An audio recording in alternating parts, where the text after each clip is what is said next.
All right, so my name is Aaron Reagan.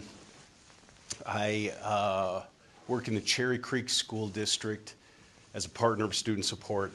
I work with high-risk students. My background is as a school counselor, though, and I don't know, I guess I've been in the counseling game for about 20 years.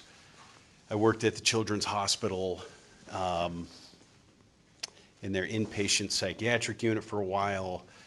I'm a licensed therapist. I also teach classes at DU as an adjunct professor to aspiring school counselors. I'm here because of this guy. Dr. Scott Sipers and I crossed paths, I don't know, probably 7 or 8 years ago.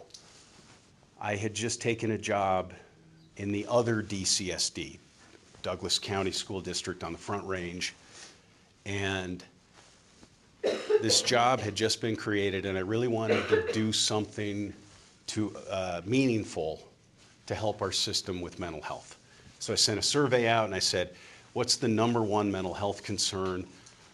By the way, this was in 2019, and it overwhelmingly came back as anxiety, closely followed by depression.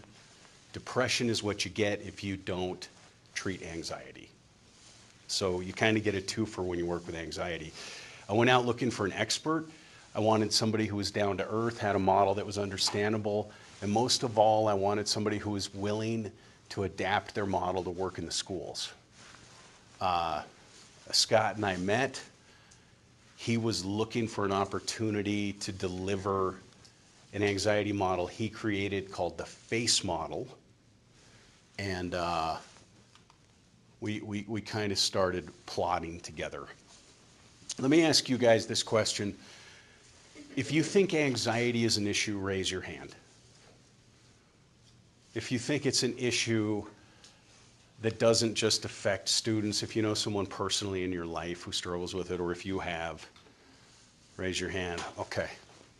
So the data bears this out. We know that 12% of elementary kids are diagnosed. 11% of adolescents are diagnosed with anxiety. There's a lot of underdiagnosis, though. There's a lot of people that struggle with it who just haven't been to the doctor and been told officially you have anxiety. One of the biggest things about anxiety is that it is one of the most treatable mental health disorders. It's very, very treatable. And so in my 20 years in education, this is one of the most salient and meaningful approaches that I've ever seen. And so I feel really passionate about it, and I'm really glad you guys are here. And so we're going to cover a lot of ground in kind of a short period of time. Yes, celebrities have it as well.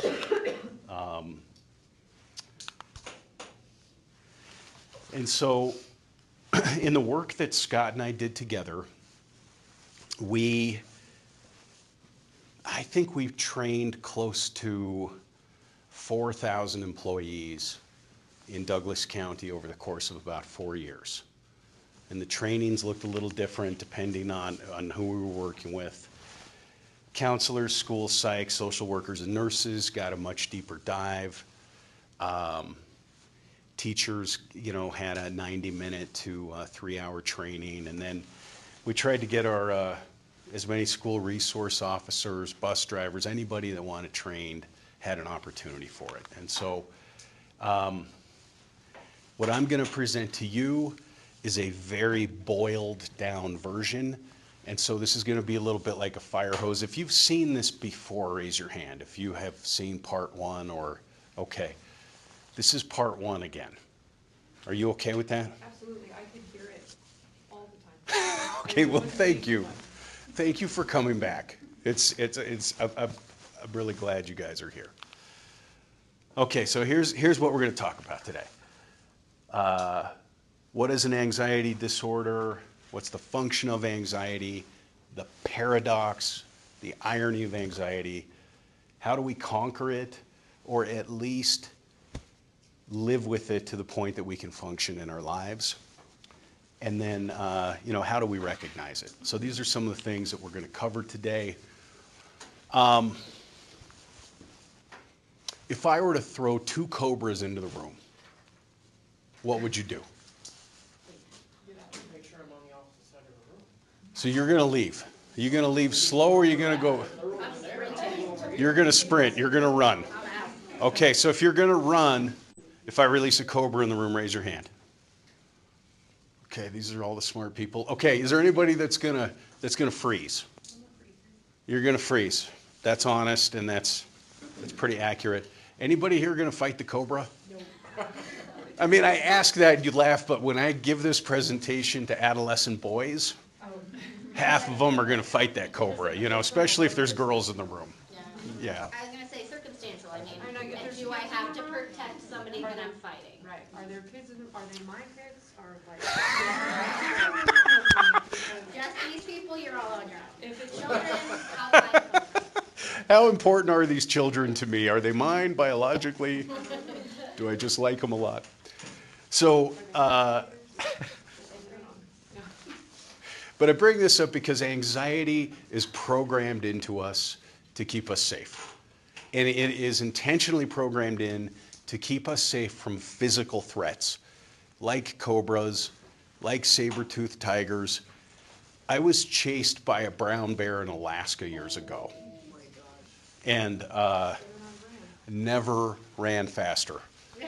Because I was between the bear and her cub, and I was close to the house that I was staying in, and I was able to get there. But, and I was younger and a little bit, and I could move a little faster. So I think now I probably would have just been like, don't kill me, frozen. So anxiety's dialed in, it's baked in for a reason. What has happened is that as we have evolved, we've kind of evolved a little faster than our genetics. And so we now, most of us have adopted anxiety for emotional protection because we don't live in a time of cobras and saber-toothed cats. What actually is an anxiety disorder? Anxiety is the anticipation of a future threat. Anxiety disorders differ. They differ a little bit from normative fear because it's excessive and it lasts beyond a period of 6 months. And it's persistent. It doesn't come and go. At one level or another, this fear persists. The other thing is that it has to impact your life. There has to be a functional impairment. So Dr. Cypers, and I really forgot to explain why he's not here. He is living in Spain, 10 minutes from the ocean. He is the staff psychologist on a military base. And so I have taken over training stuff like this because he's at the beach. And so I know. It sounds like his anxiety has dropped as a result of moving to the Spanish Caribbean. But yeah, so what he says is that anything that prevents you from living, laughing, or loving fully is probably anxiety because it's impacting your life like that. Okay, what is the paradox of anxiety? Anxiety wants us to avoid. So it will tell you, avoid, avoid, avoid. If you have avoided something in your life because of anxiety, raise your hand. If you know a kid or work with a kid currently who avoids something because of anxiety, raise your hand. Right? So this is very common. And the place that this shows up most obviously is in the area of attendance and truancy. Right? So we see kids. Anxiety is the number one cause of truancy. It's the number one reason kids don't come to school. And what happens with the paradox of anxiety is that you have a kid who will avoid school, and then they immediately have this huge sense of relief. The tension is gone. They've successfully decided not to go to school, and then it's time to go to school the next day, because there's been no disconfirming event of their anxiety, because they didn't go and confront their anxiety, it becomes much more likely that that kid will refuse to go to school again or skip. And so the other thing that happens is that the more that our anxiety makes us avoid, the more it'll take up more real estate in our life. So you might have a kid who's avoiding attending school, but pretty soon they're avoiding meeting new people, talking to new people, stepping outside of their comfort zone, going out for sports. And so the anxiety grows and grows and grows unless it is challenged.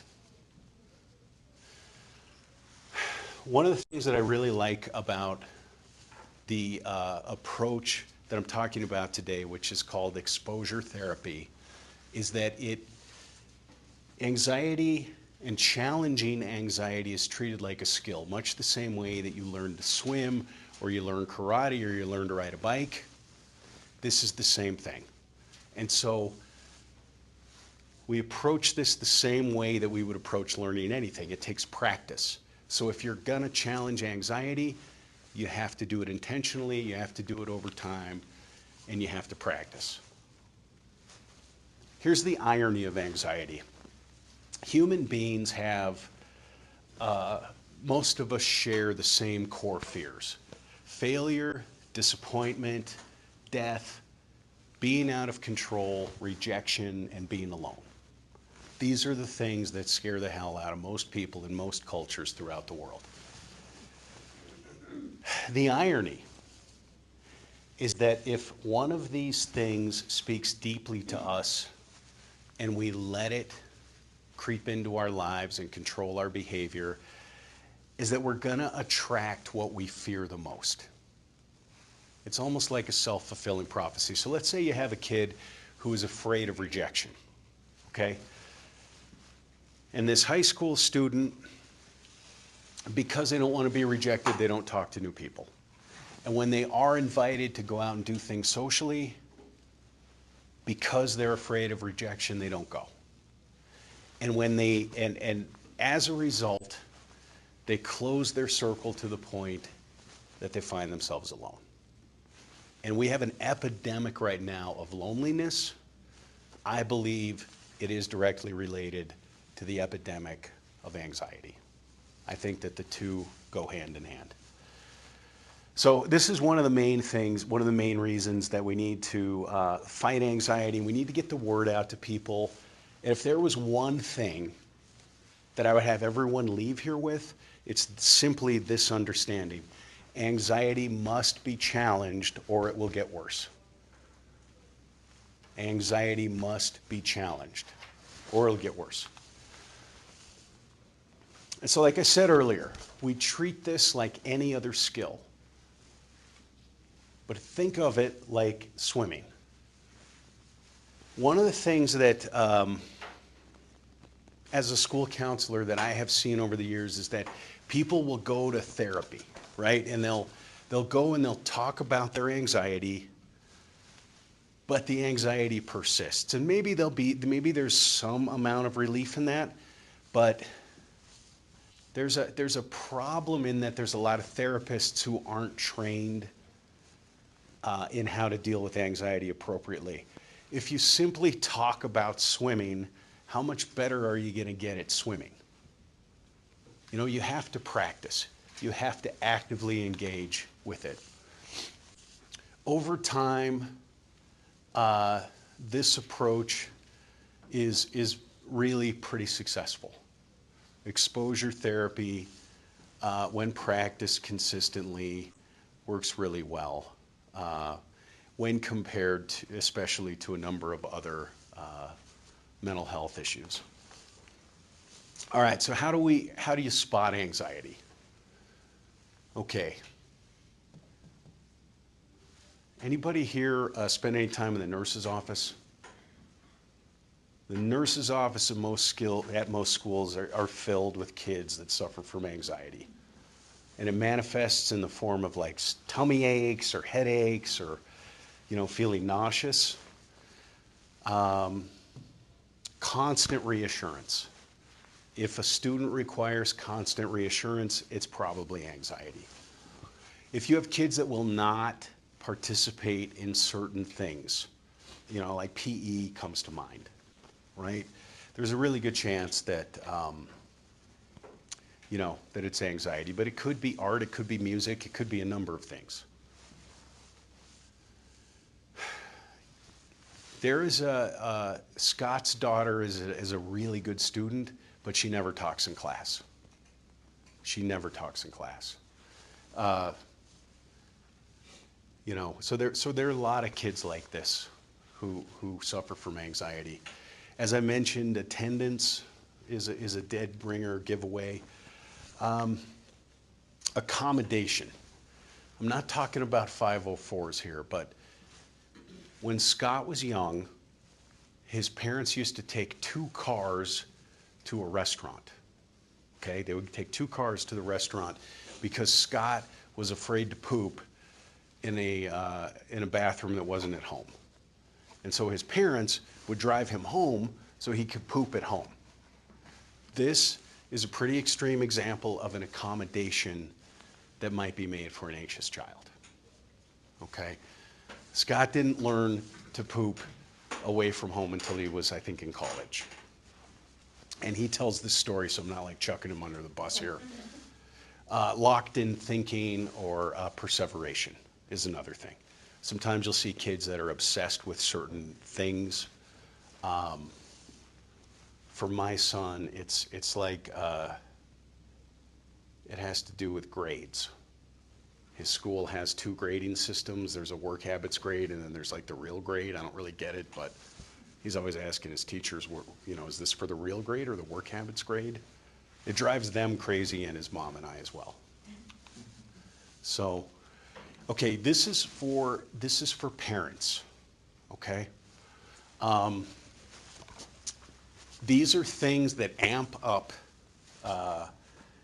kids' anxiety. Post-analysis criticizing. So you go with your partner to a party, you thank the host for how gracious they were, and you tell them what a great party it was. You're in the car, you're on the way home, your kid's sitting in the back seat, and you're like, that party sucked. They didn't have enough food. You had to bring your own alcohol. It was really a lousy party.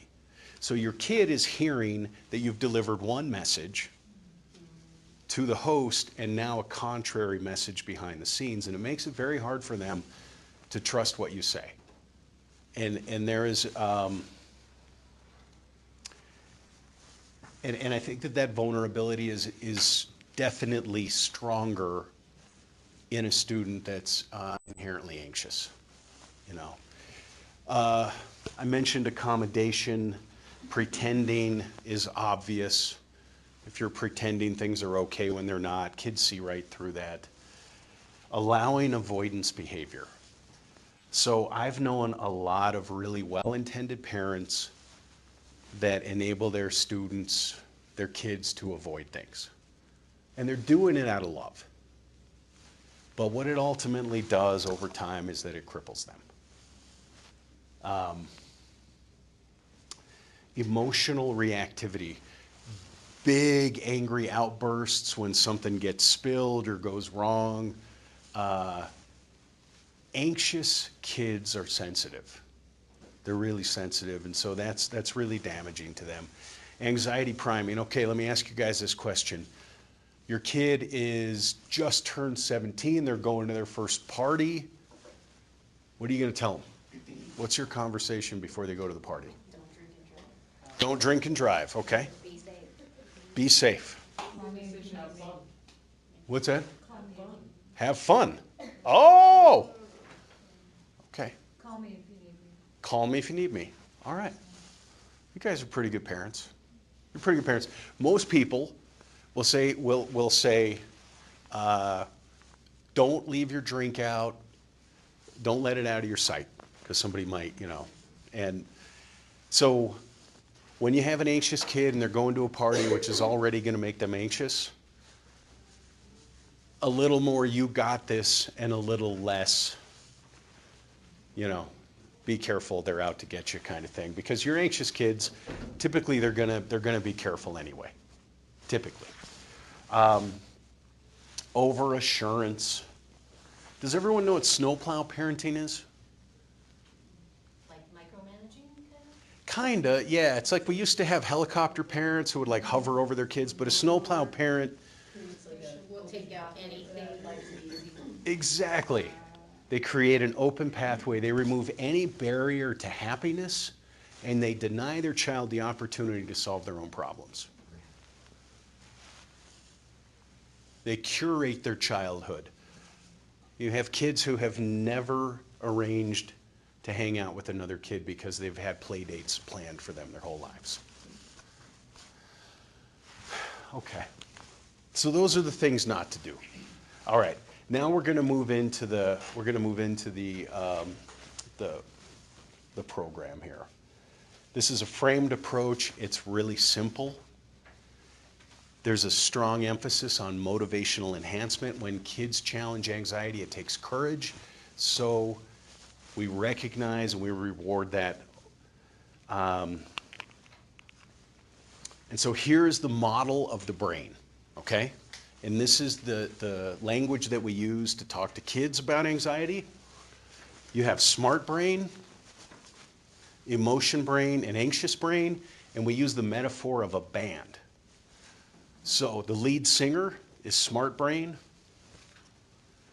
the guitarist is emotion brain, and then anxious brain is the drums. So smart brain lives in the frontal lobe. This is your executive functioning. There are two goals for smart brain. It's satisfaction and regulating the rest of the band. As much as possible, we want our kids and ourselves to function in smart brain, because this is how we are most productive and it's how we typically live the most fulfilling lives. Smart brain has the idea, has the ability to think about our wants, our goals, take a 300-foot perspective on our life, and kind of gauge what's happening with the other members of the band so that the band is functioning smoothly. Emotion brain is the guitar section of the band. So this is where the depth and the feeling and kind of our mojo in life kind of comes from. And this is the limbic system that runs throughout the brain. That's the biological correspondence. Emotion brain is really concerned with two things: its needs and its happiness, and there's an immediacy to that, right? So if you go home and on the counter there's a chocolate chip cookie or there's an apple, emotion brain for me is going to tell me to eat the chocolate chip cookie every time. Every time. And so if you're in emotion brain, you're going to be more likely to eat the chocolate chip cookie, whereas if your smart brain is in control, it's going to be like, no, you're gonna have the apple. So, all right, we're moving on to the anxious brain. This is part of the limbic system. It's also part of our amygdala. The drums kind of sets the rhythm for the band, and when the drums get off, the music also gets off. As we've talked about, anxiety's job is to keep us safe. Sometimes when there's too much anxious energy, we freeze. Okay, we're going to do a quick test here. What part of the brain is talking? Okay, this weekend is going to be a disaster. Just stay home. Very good. You got this. You can handle the weekend. Yeah. No, this weekend is going to suck. Cancel your plans. Yep. I'm so angry right now, I should just leave and never come back. Yep. I just heard getting some good sleep helps. I'm going to focus on my sleep. You guys are awesome. So I'm not going to go through this due to time. But I will say this, as I mentioned earlier, untreated anxiety will often result in depression. You know, anyone who's felt depressed or known someone who's depressed, it's really nasty. And so Scott likens it to a virus that weakens your ability to fight back. It's got this this propaganda campaign that's really powerful, that makes you believe bad things about yourself and about the world, and it sucks your hope and your meaning. So,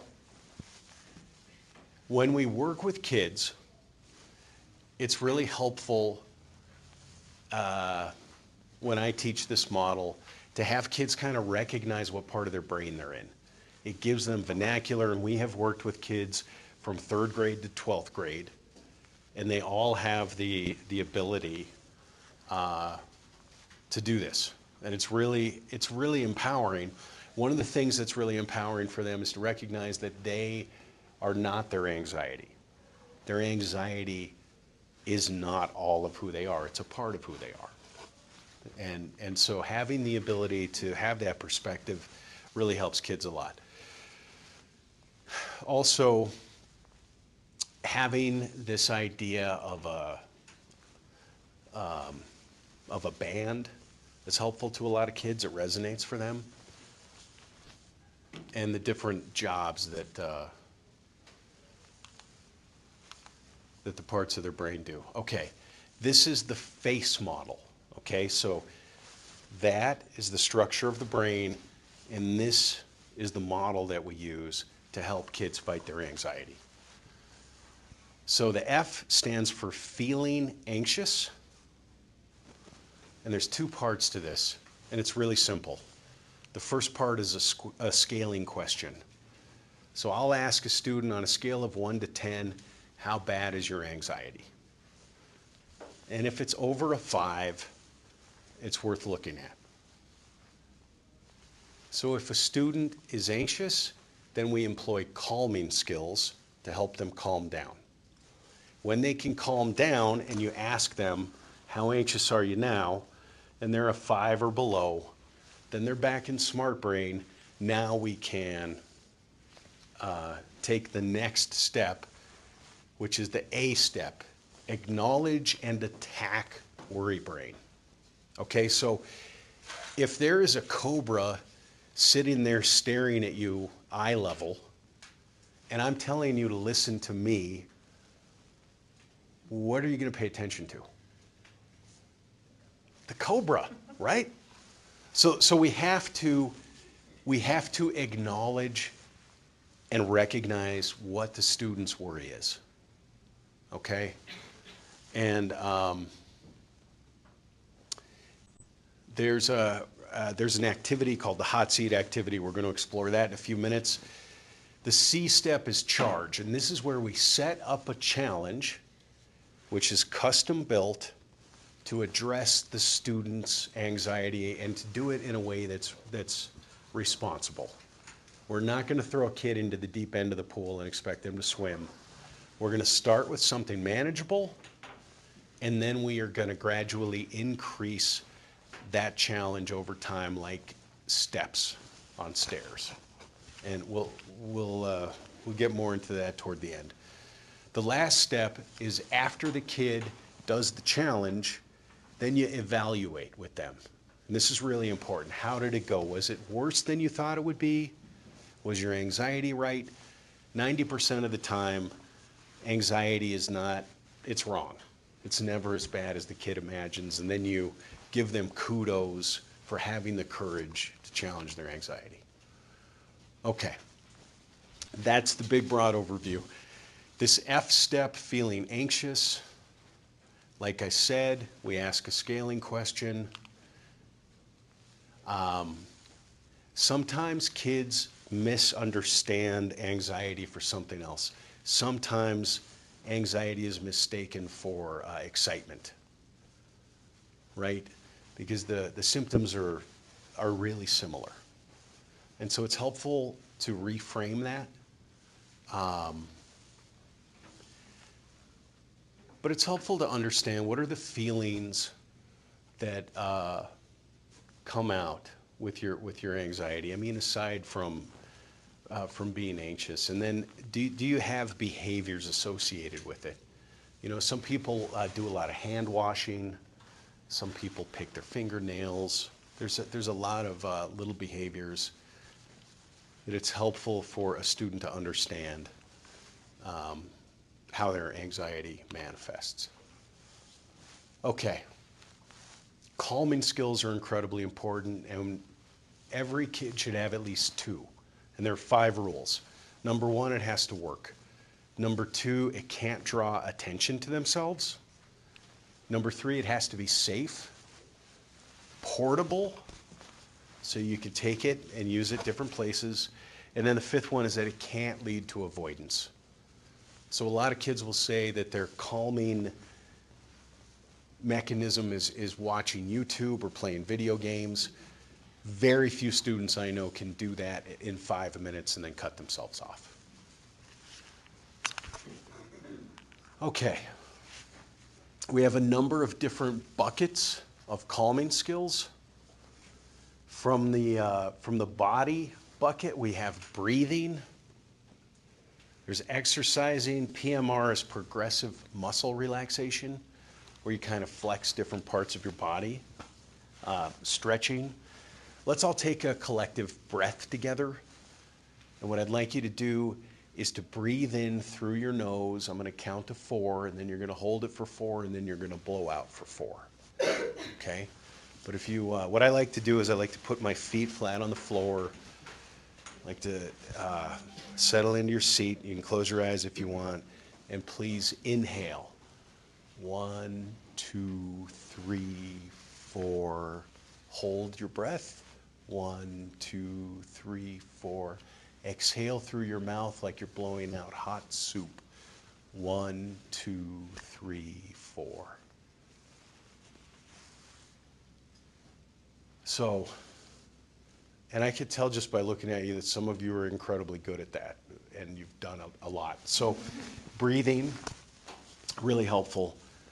Another thing that a lot of students love is grounding, and it's really easy. What is something in the room that's red? Name something in the room that's blue. Name something in the room that's yellow. And what it does is it orients them to time and space. These are techniques we use with kids when they're in anxious brain. We need to help them get back into smart brain. Cold water on the back of the neck has been reported to be helpful to a lot of kids. Some kids have lotions or scents that it helps them to smell. You know, journaling, painting, drawing, these kinds of things have been reported to be, you know, they're helpful to a lot of kids as well. But we want every kid to have 2 of these that will help them. Yes? How about the rubber band on their arm that goes snap, snap, snap? So that's a great question. I'm really glad you asked that.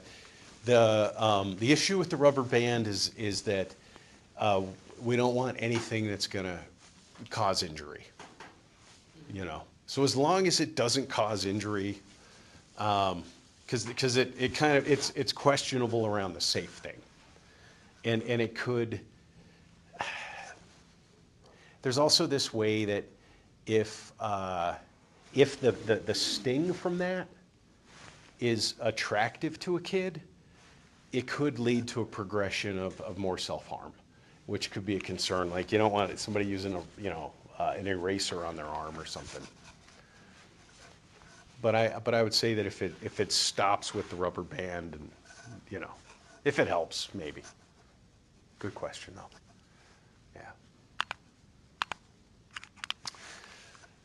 Yeah, okay. The other thing I'd love you to take away from this, if you only take 2 things away, is have you ever seen a kid freaking out, having like an anxiety attack, kind of a panic attack? And then have you ever seen a well-intending adult go up to them and say, "What's happening? What's going on? What's wrong? Talk to me, talk to me." You know, it's almost like the adult gets their own anxiety triggered by this kid who's totally out of whack.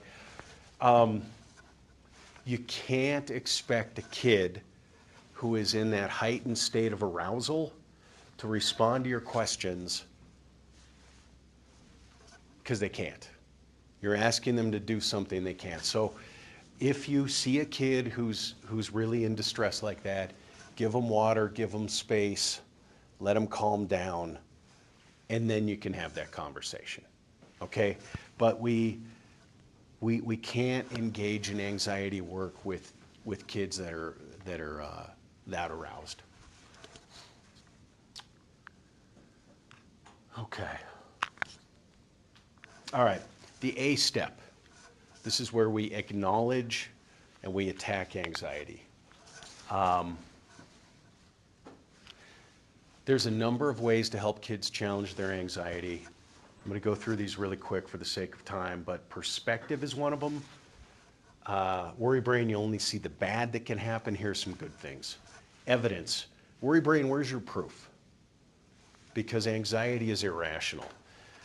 The values. Worry brain, you're not going to bully me because I don't live my life that way. I don't allow bullies to tell me what to do. And then worry brain, I see your tricks.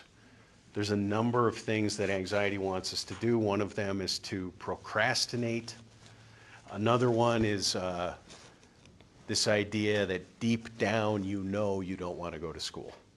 Deep down you know you don't want to talk to anybody new. A broken record is perseveration. Anxiety will deliver messages to us over and over and over again. Shiny object is distraction. It's only through being aware of how anxiety operates that we can help kids to overcome I'm it. sorry, you want to go back to the slide before that, just really quick, that one? Yeah. Just wanted to see a couple more. And if anybody wants, I'll give you a copy of this. Yeah. I have my email on a slide at the end, and if you email me, I'm happy to share a copy of this. So, okay. So, when we are working with helping kids to identify anxiety, there's this thing called the hot seat. And I'm going to show you this. This is Scott working with his son, and he does this with his kids all the time. Poor kids.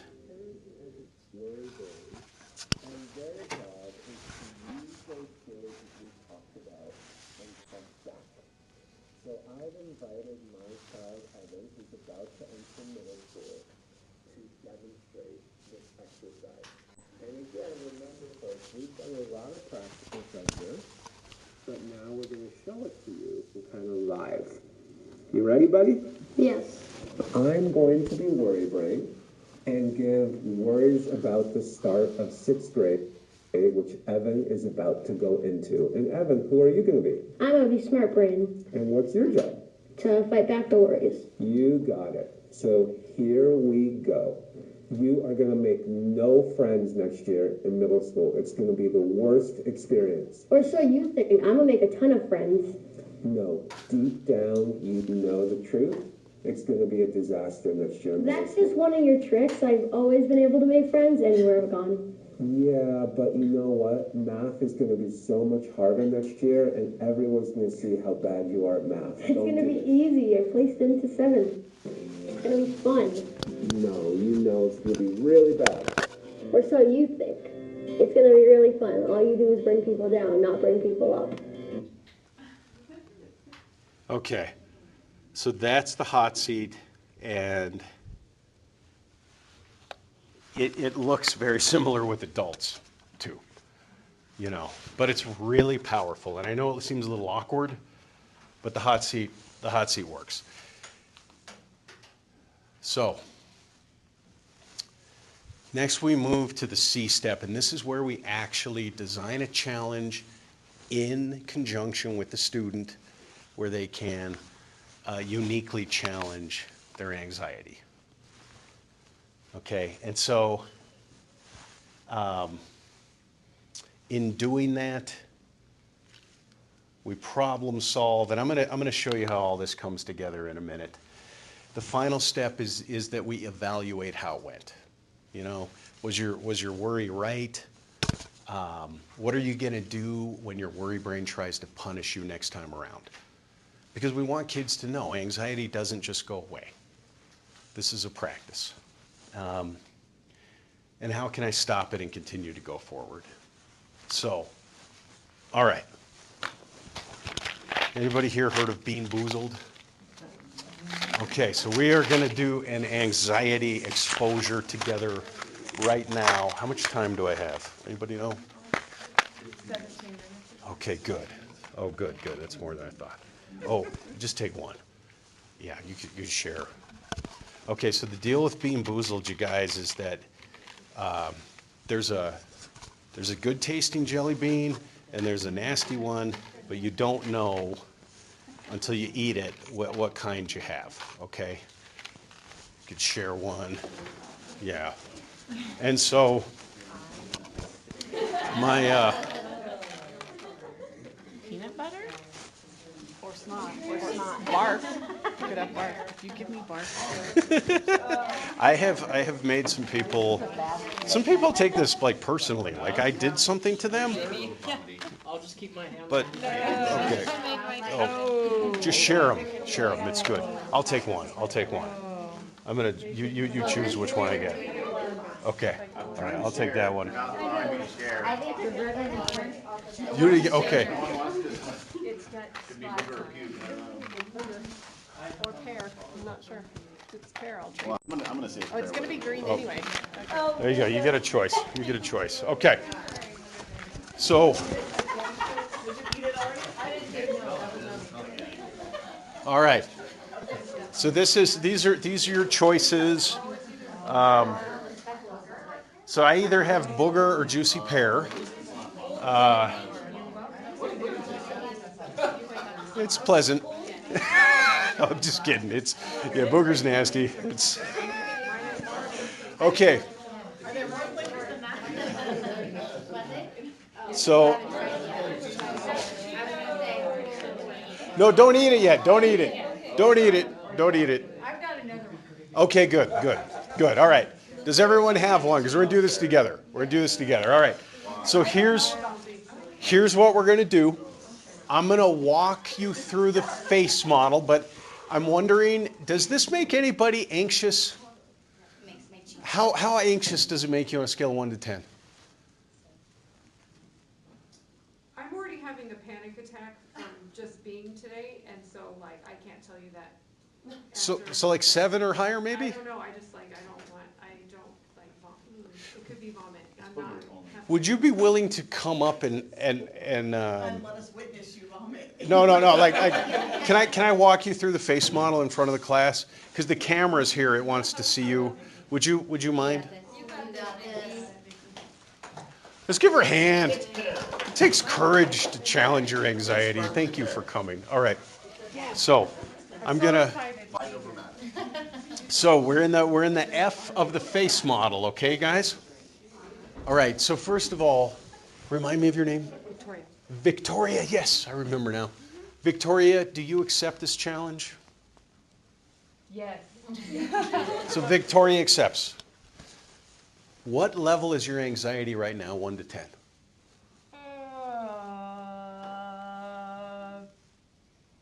Probably a 6, I guess. Okay, I don't know. all right. That's a tough question. Do you feel like your smart brain is enough online, or do we need to do calming skills to bring you, to help you calm down? Or do you think you can do this without that? You could try your calming skills. We'll see if that is helpful. Okay, what is a calming skill that works well for you, Victoria? Music or breathing. Okay, how about if we take a couple breaths together? Okay. All right, and the rest of the class can join us if they want. All right, how about if you uncross your legs and, and just maybe breathe in through your nose, and if you feel safe, you could close your eyes. You don't have to, though. And Maybe breathe in through your nose on a 4 count. 3, 4. Hold it. 1, 2, 3, 4. Blow out hot soup. 1, 2, 3, 4. Let's do it one more time. Hold it.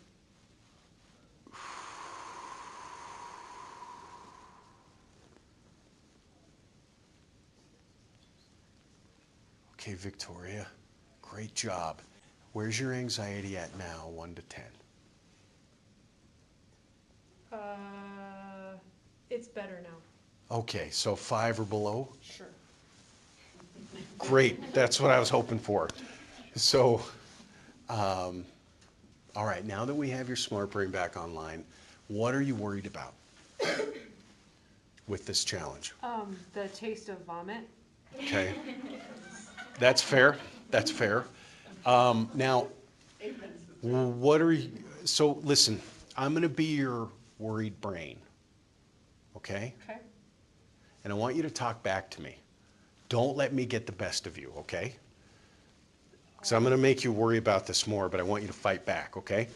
Victoria, don't eat that jelly bean because you're going to vomit. See, I'm not gonna, this is the part that I'm like, I don't know if I'm gonna be good at this. It could be the tasty one, you never know. Very good. Very good. Look, if you vomit and you do this in front of your colleagues, then they're all going to talk about you. And then you're going to have a bad reputation. Or I could make them all vomit.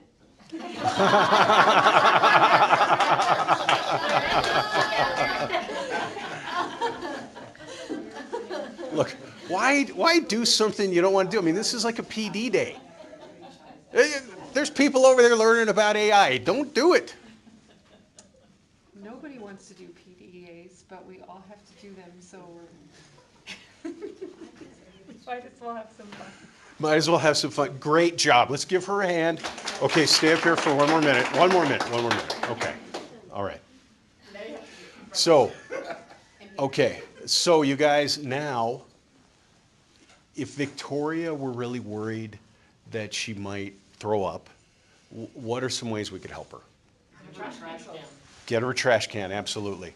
And then she's worried about the taste, water, yes. So we can problem solve around this. We could rehearse, we could break it down into smaller steps. I did So- bring M&Ms for everybody afterwards, so. Oh, Really Hers gross. was bad, she already. I already accidentally ate mine just by like. do you want another one? No, I'm good.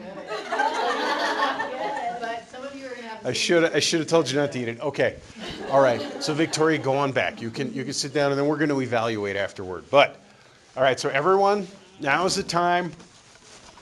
Please, cheers, L'chaim, Kampai, down the hatch. Okay. All right. You have to chew it though, otherwise you can't. You got to chew it. You got to chew it.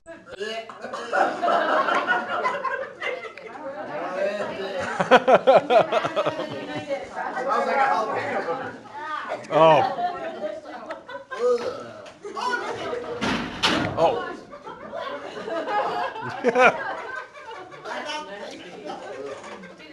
This is the most dramatic exposure I've ever had. You guys have been doing this for like 8 years. I mean, I love Delta, but now I love you for something extra. That's great. That was amazing. All right. Victoria, please come back.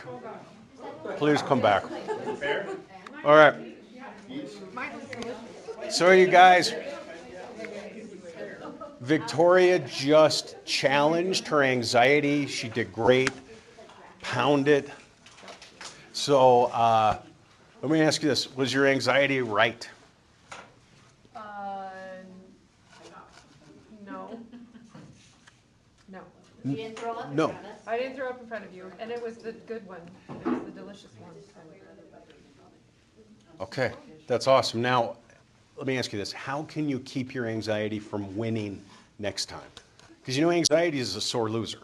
You just challenged your anxiety successfully, and it is not going to give up that easy. So,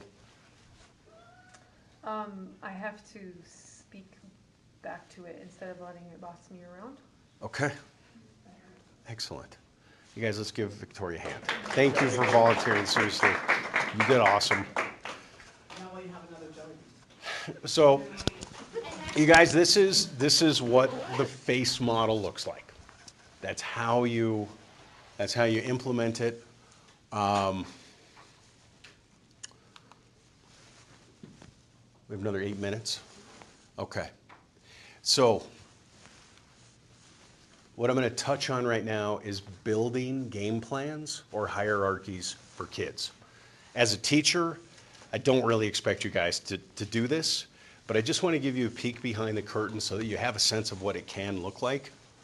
Let's say you have a kid who's really anxious about tests. Any of you know a kid like that, or have you known someone like that?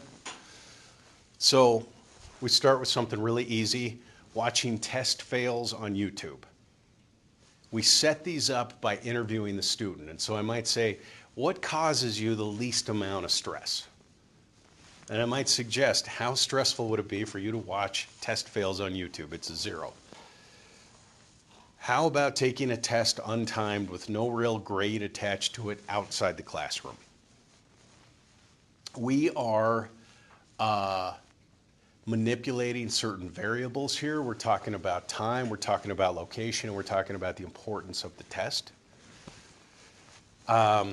Taking untimed tests with no real grade attached to it inside the classroom, and we gradually up the challenge until you have a kid who is behaving at a level that you would expect peers that function normally to be able to, so that this kid can function in a similar way. So we want to get this kid to where they can take a timed test with everyone else for a grade that has some impact on them. Right? So does that make sense? It's really pretty common. It's a pretty common sense approach. But these things take time to build, but they really do help over time. Your counselors and your social workers have been trained in this model, and they've done a really deep dive. Dr. Cypers and I worked with them over the last few years, and the kind of the most salient intervention is a 6-week-long group that pretty much breaks down the model in depth for kids. They learn about the brain, they learn about the face model, they learn about how to challenge their own anxiety, they do homework. And the outcome research is really, really impressive. We had a young woman who was a 10th grader. She went through this group. She had not spoken in class in 4 years. 2 months after leaving the group, she gave a presentation to a community organization about her experience. This was a few years ago, and it's changed the trajectory of her life. So it's really powerful. There's examples of this from all levels, elementary, middle, high. And there's a way that kids support each other in these groups that's really beautiful. It's kind of like we both struggle with the same thing. Let's support each other, and there's a lot of power in that. And so this is kind of what that looks like at a glance. When it comes to 504s and IEPs, Dr. Cypers has a really strong opinion about this, and I agree with him that if we're gonna put accommodations in place for anxiety, the goal at the front end is that we want to remove all of those accommodations because we want the student to be able to challenge their anxiety and function in the world free of it. And so a game plan like I just showed you is what trained folks in Jeffco are using right now as a 504, with the understanding with the parents and everyone involved that at the end of this, our goal is that there won't be accommodations because we're gonna make headway. So we scaffold and remove. Okay. These are Scott's bumper stickers. What have you done to piss your anxiety off today? And an exposure a day keeps the anxiety at bay. Now, the disclaimer for this model is that it's not going to work for someone who is hyper anxious. There are certain people that this just isn't going to, they need a higher level of accommodation, of help, of intervention, okay? And so,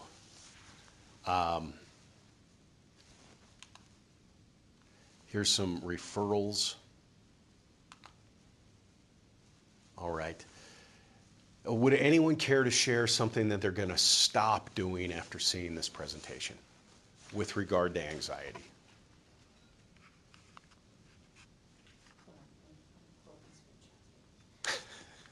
Assurance, I am really, really want to just tell you everything's okay all the time instead of working you through those fears.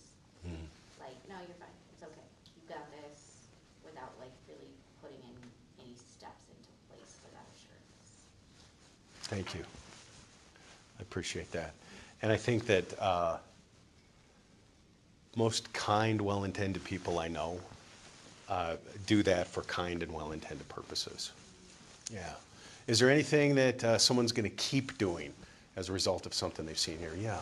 I really like, for parenting and also just for being in the elementary school, the idea of not trying to talk to anyone about anything until they have had a chance to regain their smart brain. I think it's like such a tendency to try to solve a problem immediately or feel like you need to get that apology right away. And that's just never effective, and kids really, all kids, whether they have anxiety or not, need some time to regain themselves, and some need a whole hour, and some need 2 minutes. Yeah. Some need the night, to come back the next day. Excellent. Is there anyone that's going to start doing something as a result of this presentation? I like the idea of the kids having 2 things that they can always go back on. You know, The 2 calming and 2 skills. things in their back pocket that they can always do. It's not going to be a distraction. That they don't have to let the other kids know that they're feeling anxious. They can just do it for themselves, kind of a thing. It's good for adults as well, I think, to have that. Excellent. All right, if you guys wouldn't mind, if you wouldn't mind giving me some feedback, this is really fast. You can scan it with your phone. If you don't want to, you don't have to. I mean, but I'm gonna stop getting after Uriah so much for chewing his fingernails.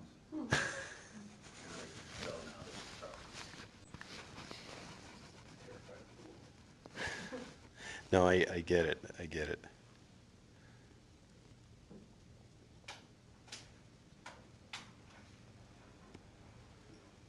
So I have a young girl, I teach PE, so I call on kids every day, 2 kids to lead warm-ups. And they basically are at the front of the class, just choosing the number to count by for different warm-up things. And she is very anxious about going to the front of the class. And so I've allowed her to stay at her PE spot, but choose her number from there. Am I enabling that anxiety? So she's still doing what you've asked her to do. But she's just not at the front of the classroom. No, I think that's, I think that the fact that she's still doing what you've asked her to do, you're working with her on that. I think if there were another step, that it might be, okay, we're gonna move you a couple steps toward the front of the room, but you'll still be off to the side, and then, our goal is to ultimately have you be up front so you don't feel like you have to hide or. And most kids love it, they love to get to be the leader. Yeah. But she is opposite. No, I don't think you're enabling at all. And you guys, this is if you want to take a picture of this, and if you email me, I will send you the slides. I'll send you the deck.